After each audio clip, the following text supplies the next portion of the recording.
कपड़ा मिल वाला है कपड़ा बनाता है, जूता चप्पल वाला है तो जूता चप्पल बनाता है, तो अपना रेट स्वयं फिक्स करता है, तय करता है। तो जब आयोग हमारा बन जाएगा तो उसका रेट हमारे किसान प्रतिनिधि बैठा ले जाएंगे आयोग में, वह तय करेंगे।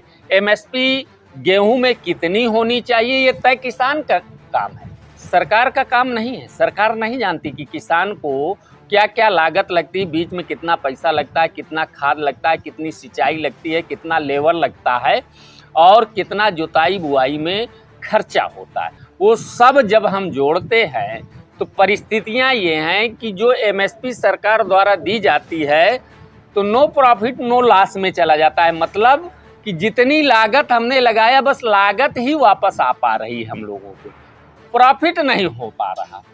इस संदर्भ में भी हम लोग चाहते हैं कि आयोग का गठन हो। दूसरी बात, हम लोग चाहते हैं कि कृषि को उद्योग का दर्जा दिया जाए। कृषि को उद्योग का यदि दर्जा दिया जाता है तो जो भी इंस्ट्रूमेंट हैं किसानों से संबंधित जो भी मशीनरियां हैं, बीज है, खाद है, बिजली है, तेल है, यहाँ सब्सिडी हम लोगों को मिलेगी।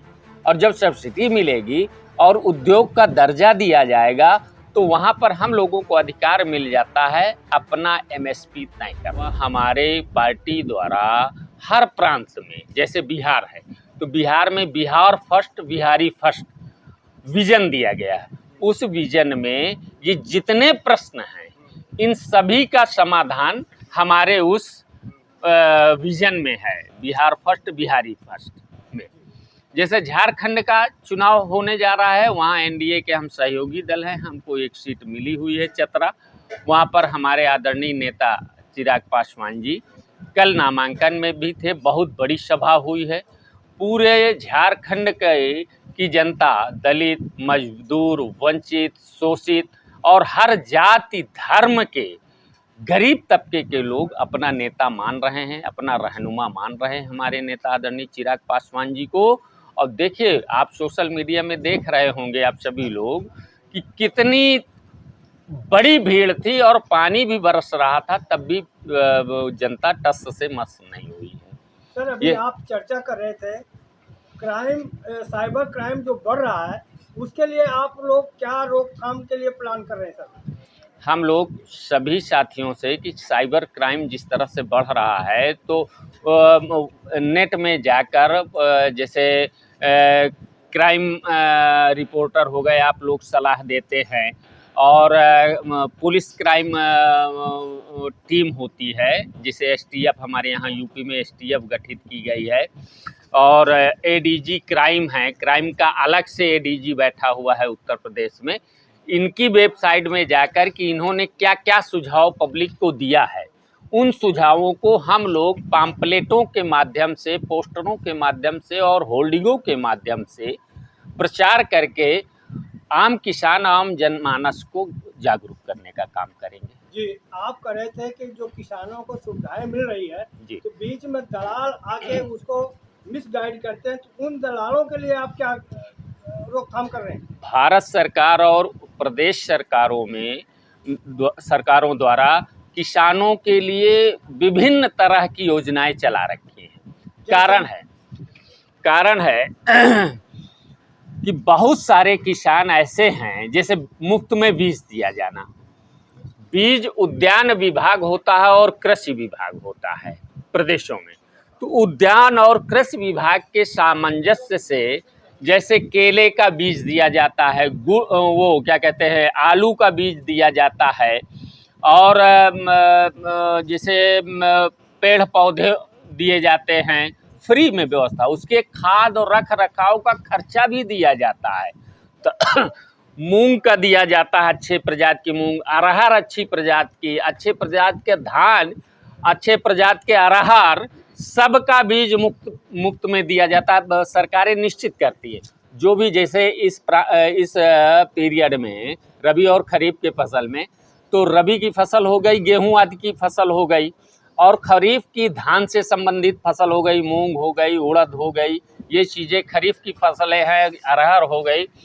तो इनमें भी बीच में जैसे कुछ चीज़ों का उत्पादन नहीं हुआ, कम हुआ है, हमें आवश्यकता है 10 लाख टन की मूंग की, और हमारे यहाँ 6 लाख टन ही प्राप्त है। तो उस दशा में मार्केट में उस मूंग का रेट बढ़ जाता है। मांग और नियम का जब पालन करते हैं तो जब मांग बढ़ती है, आपूर्ति कम है, तो निश्चित रूप से ग्रोथ करेगा रेट। उस ग्रोथ को रोकने के लिए कि यदि इस बार ग्रोथ हो रहा है तो अगली बार ग्रोथ ना होने पाए, हर व्यक्ति तक वह सामग्री पहुंच पाए जो किसानों द्वारा उपज की गई। इसलिए किसानों को प्रोत्साहित करने के लिए सरकारें वो बीज भी देती हैं, खाद भी देती हैं, कुछ सिंचाई के लिए, कुछ बुआई के लिए कुछ धन आवंटन किया जाता है। उसकी जानकारियां किसानों को नहीं है क्या कि संबंधित विभाग से संबंधित जितने भी दलाल पाए जाते हैं कचहरी आदि तहसील और ब्लॉक में घूमने वाले, वो लोगों को जानकारी होती है। वो अधिकारियों और कर्मचारियों से मिलकर यदि एक किसान को, लघु किसान को 15,000 की योजना में लाभ दिया जा रहा है कि अगर किसान आए अपनी खतौनी आधार कार्ड लेकर, तो हम उस किसान को सरकार द्वारा निश्चित किया गया है कि 10,000 या 15,000 या 5,000 का अनुदान दिया जाएगा, प्रोत्साहन राशि दी जाएगी कि जिससे वो खेती कर सके, वो बीज प्राप्त हो सके। लेकिन लोगों को जानकारी नहीं है, तो वहाँ गांव क्षेत्र में लोग तैयार किए जाते हैं। इतना सामान देने के बाद वहाँ उन्हीं के अकाउंट में पैसा डलवा दिया जाता है कि 5,000 केवल तुमको मिलेंगे, नहीं तुम क्या जानो फ्री का है। सर मेरा सवाल है तो उन दलालों के लिए आप क्या कर रहे हो कि जो ऐसा कर रहे हैं उनके आपकी तरफ से क्या रोकथाम रहेगा? हमारा जब तक हम स्वयं जागरूक नहीं होंगे, हम किसानों को जागरूक नहीं करेंगे, तब तक दलालों का बोलबाला चलता रहेगा। तो सरकार में सर आप सरकार होकर के किसान को सरकार कहाँ तक करेगी? सरकार की व्यवस्था है कि ऑनलाइन आपको पेमेंट कर रही है। आपने आवेदन किया, आपको ऑनलाइन पेमेंट कर रही है आपके खाते में। दलाल क्या कर रहा है कि उस किसान के ऑनलाइन पेमेंट भी करा रहा है और किसान से ही पैसा निकलवा रहा है, तो वो दोषी कहीं से नहीं रह जाता कानूनी रूप से।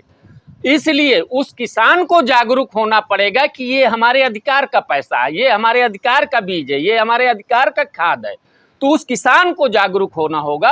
उसके लिए हमने संगठन से बात किया है कि संगठन के सभी साथी पम्पलेट के माध्यम से, पोस्टर के माध्यम से, होल्डिंग के माध्यम से, ऑनलाइन फेसबुक, सोशल मीडिया, यूट्यूबरों के माध्यम से किसी भी तरह से किसानों को जागरूक करें और वेबसाइट में सरकारों के जाए और जो जो योजनाएं दी गई हैं उन योजनाओं का सोशल मीडिया के माध्यम से प्रचार प्रसार एक करें। सवाल और सर, बहराइच के दंगे के ऊपर आपकी पार्टी अभी तक कुछ नहीं बोली है सर, उस पर क्या आपका विचार है सर?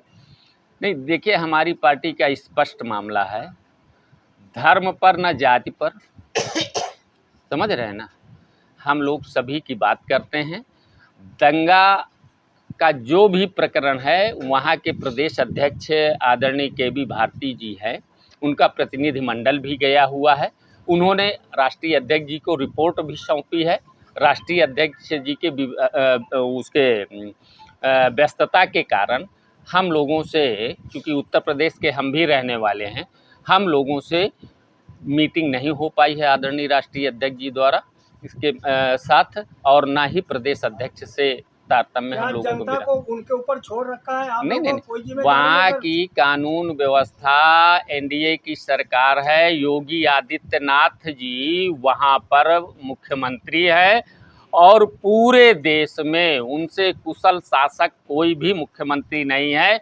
जो जिस व्यक्ति ने, चाहे वो हिंदू हो, चाहे मुस्लिम हो, पिछड़ा हो, दलित हो, सवर्ण हो या किसी जाति धर्म का हो, जिसने गलत किया उसे दंडित किया जाएगा, इसमें कोई दो राय नहीं। सर मिश्रा समाज मारा जाएगा भी, और उसमें जितना आ रहा है उसमें दंगाइयों में उनका नाम आ रहा है, कहाँ तक मिश्रा समाज पिटेगा सर? नहीं, हमारी जो है संवेदना है उस परिवार के प्रति, हम लोग विनम्र श्रद्धांजलि अर्पित करते हैं और उस परिवार को हर संभव हम लोग मदद करेंगे, इसमें कोई दो राह नहीं है। लेकिन राजनैतिक तूल देने के पहले हमको धरातल में जाना होगा और धरातल के लिए हमारे उत्तर प्रदेश के मुख्यमंत्री आदरणीय योगी आदित्यनाथ जी ने एक टीम भी गठित की है, एक कमेटी भी गठित किया है जांच के लिए, और दोषी जनों को दंडित करने के लिए भी निर्देश जारी कर रखा है।